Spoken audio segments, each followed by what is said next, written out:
You are not just raising children, you are transferring consciousness.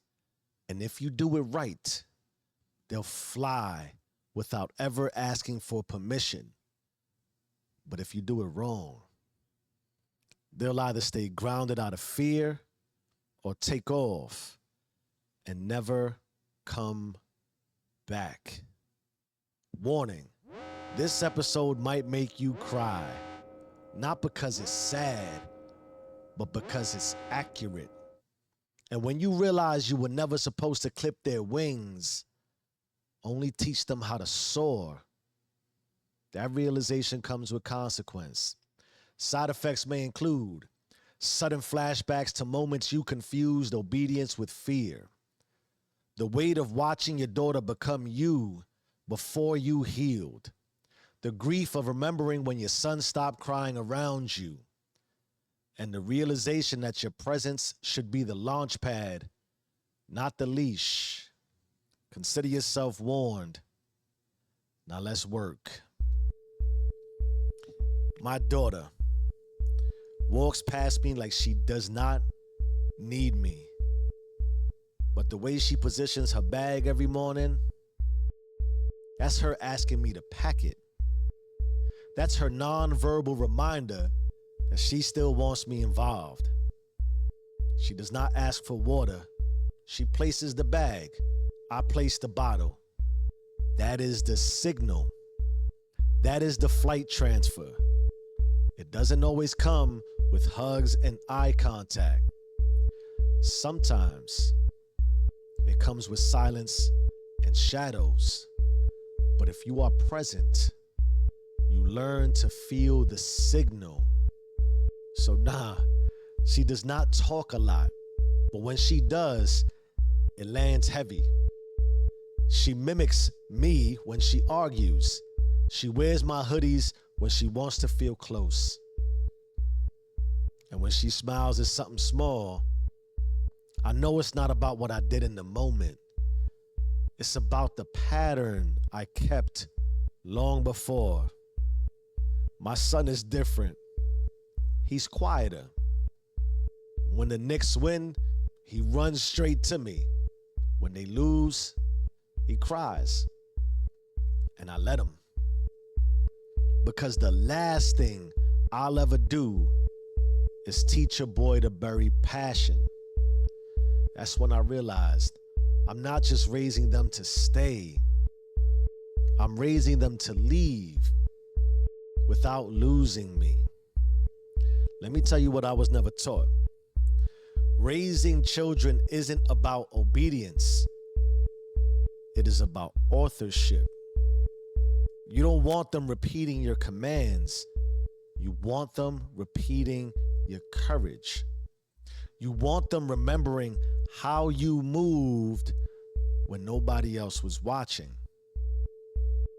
They watch how you handle failure. They watch you in silence. They watch how you speak to their mother.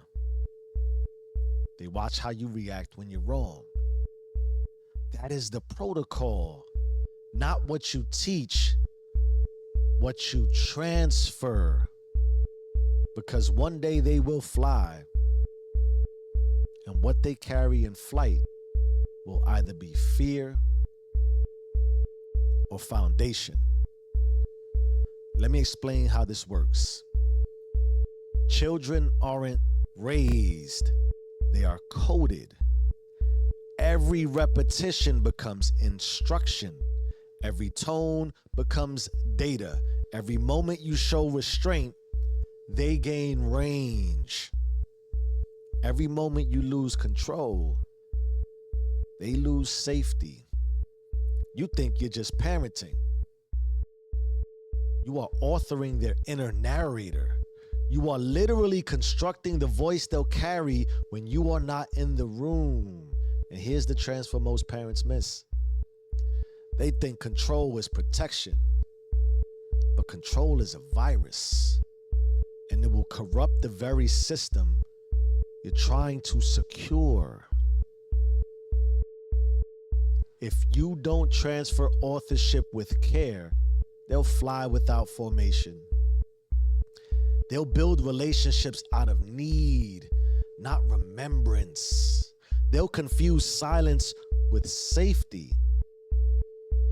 And they'll love people who mimic your patterns, even the ones you never meant to teach.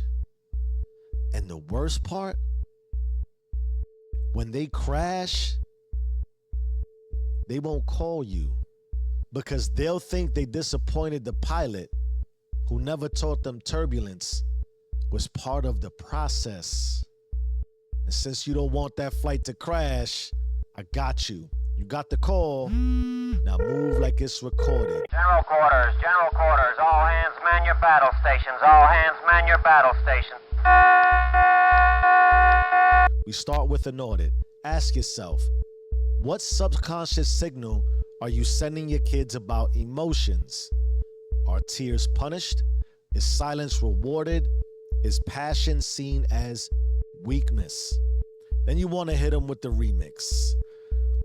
What thought have you held about your role? That you're supposed to be the protector, the disciplinarian? Replace it with truth. I am the architect of their emotional altitude. Then you want to re-record.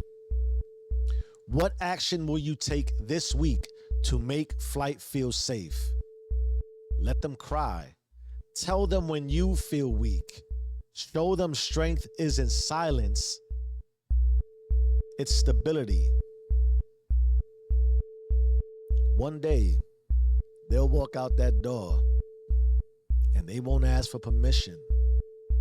The question is, will they be carrying your fear or your faith, your rhythm or your regret? Because flight is inevitable, but what they carry midair, that's on you. Raise them to fly, but make sure they never have to fly just to escape you. Own it or be owned by it. You either run the system or the system runs you. Change your mind, change your life. I am who I say I am. Do you and stay rich.